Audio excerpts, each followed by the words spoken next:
Hey everyone, what's up? So just last week, Apple surprised us with their spooky, scary, fast event. And it's one of a kind. First of all, it was the only Apple event to ever be held at night and is the shortest Apple event in history at only around 30 minutes. So if you missed it, don't worry, we've got you covered. Let's go.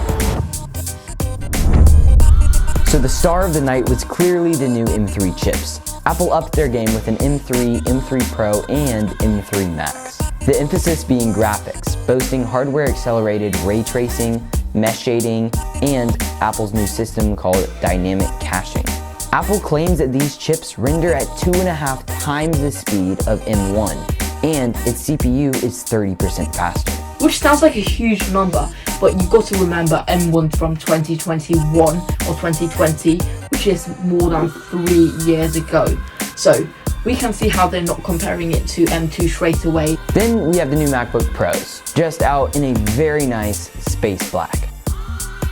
The MacBook Pro now has an updated battery life, and apparently it can now last up to 22 hours of battery life, which is insane.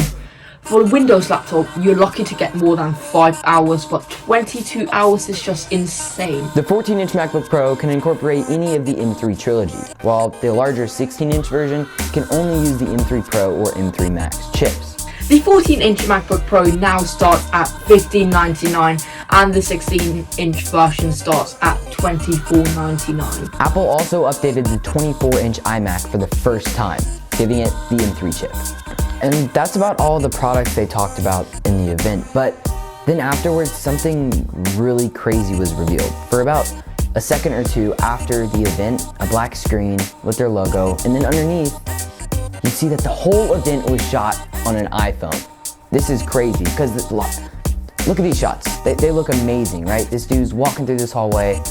This looks like some professional stuff that was shot on a Red camera or an Alexa or something way up in a completely different price range than an iPhone. But it is kind of crazy because they're using these full-scale cranes used for $50,000 cameras with these tiny little iPhones plugged into an SSD. Alright guys, thank you so much for watching. If you enjoyed this video, then be sure to leave a like or maybe even subscribe. And if you did like the video, then you'll probably like this one. It's about iPhone tips and tricks that you probably didn't know. You got like 3 seconds. 2, 1, you gotta click it, man.